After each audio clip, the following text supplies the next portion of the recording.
kind of weird, but like it's the best way to start out the week, am I right? Yeah. I'm Mary Kate. For those of you that don't know me, I'm 20 years old. I'm a junior at the University of Tennessee. That may be a sad time to be, but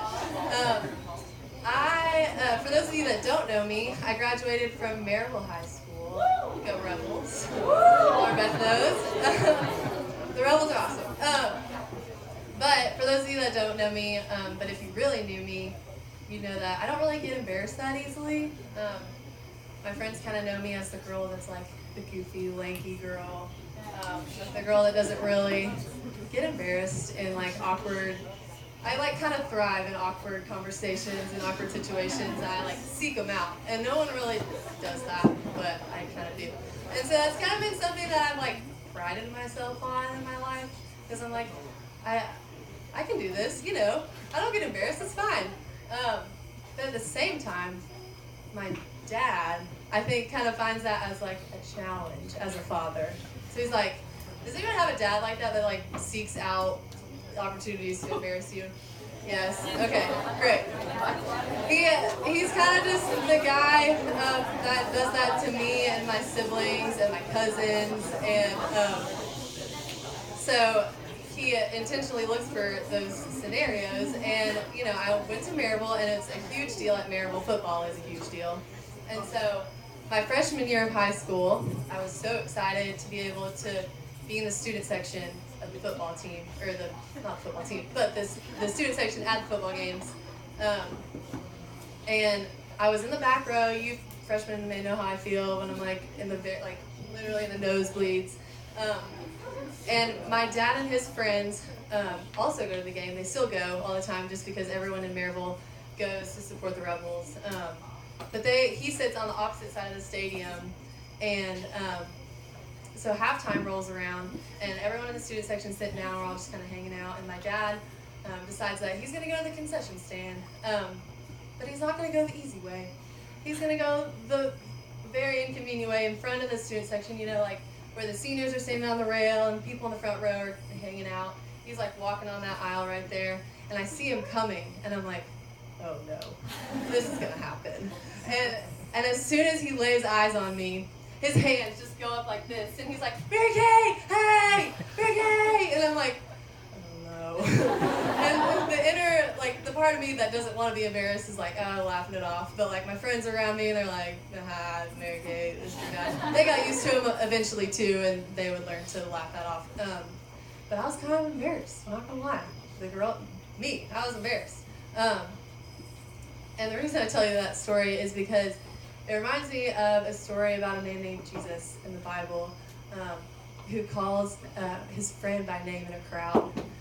If you guys were here last week, you got to hear my friend Amy talk about these two guys named Philip and Nathaniel. And Philip invites his friend Nathaniel to come and see what Jesus is like. So we're going to do that.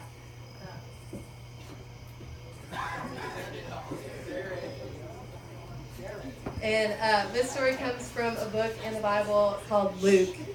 It's in chapter 19, and it says this.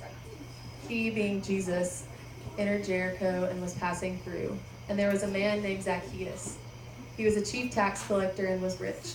And he was seeking to see who Jesus was. But on account of the crowd, he could not, because he was small of stature. So he ran on ahead and climbed up into a sycamore tree to see him, for he was about to pass that way. So there's this guy named Zacchaeus, and there are two words that kind of describe him in these first couple sentences. The first one that sticks out to me is he's a chief tax collector. Now, what does that mean? I mean, I've never really heard of a tax collector in this day and age. But these are the guys that would go from door to door and collect the taxes that people owed. And they were notorious for not only doing that, but also taking more than what people owed and pocketing the rest. And then they would get rich because of that. And so people knew this about them, and they really didn't like it. And Zacchaeus is the chief tax collector. So he's like the head honcho of all the guys that everyone hates. And then it also says that he was short. You know, he's this short guy that, like, there's this huge crowd coming, and he can't see over these tall people's shoulders. It's kind of like, imagine being at a concert and you want to see Taylor Swift, the old Taylor. And there are these people that are in front of you, and you kind of want to get through and see Taylor, but and they let you because they're your friend, but no one really likes Zacchaeus, so they're not really going to let him through. So say I'm Zacchaeus. I've been hearing about this Jesus guy, and there's like this crowd of people, and no one really gives a rip about me because I'm just hanging out, and I steal all these people's money. Like, they're not going to let me through the crowd. So what could be the best solution to this problem? And I'm like looking off into the distance, and I see a sycamore tree.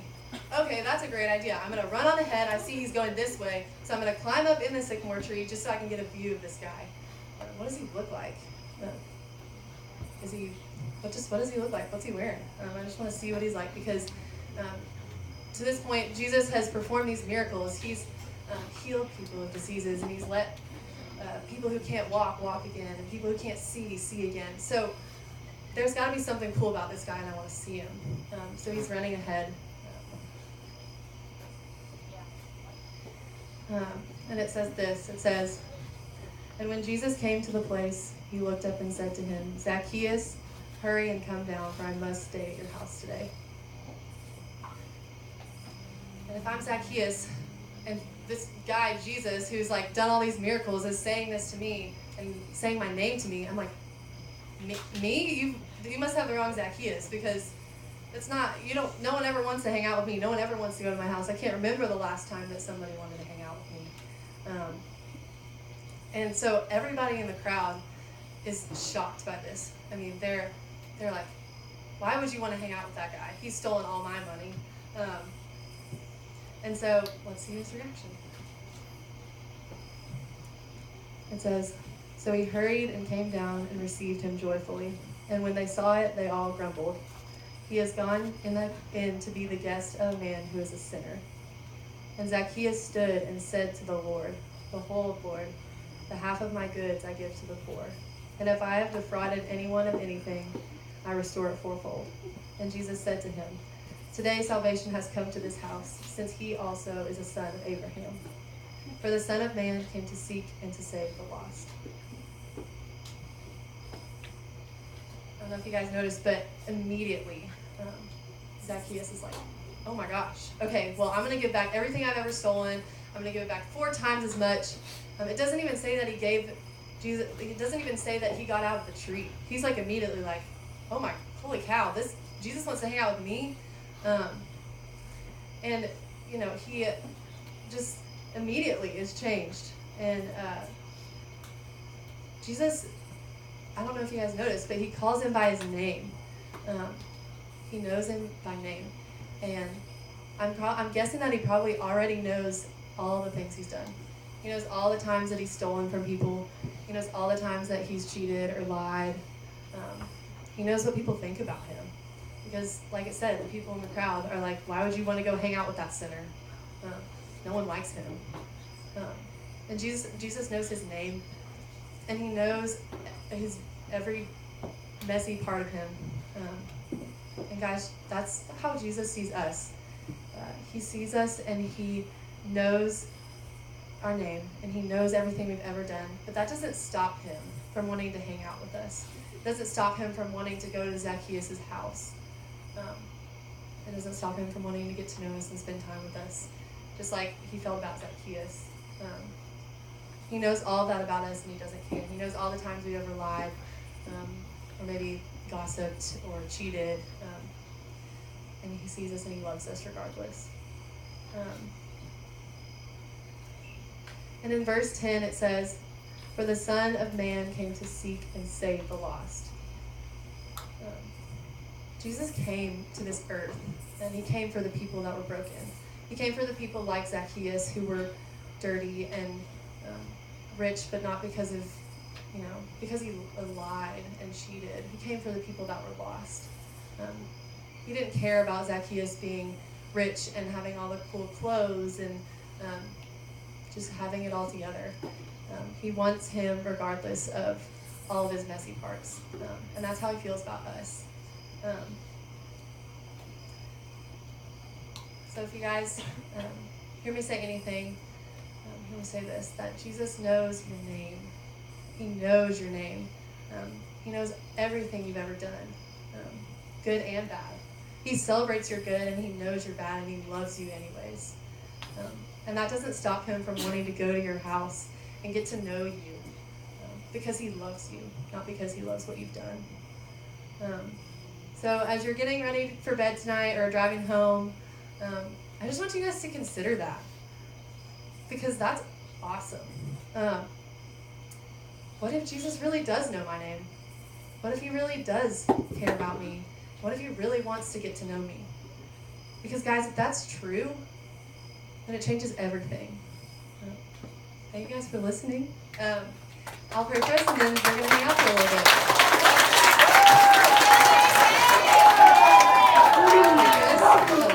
Jesus, thank you so much for the barn. Thank you for these friends, and just thank you for your love for us. Thank you that you know us, and that you want to be with us, and in all our messiness. Thanks for this night. It's in your name I pray. Amen.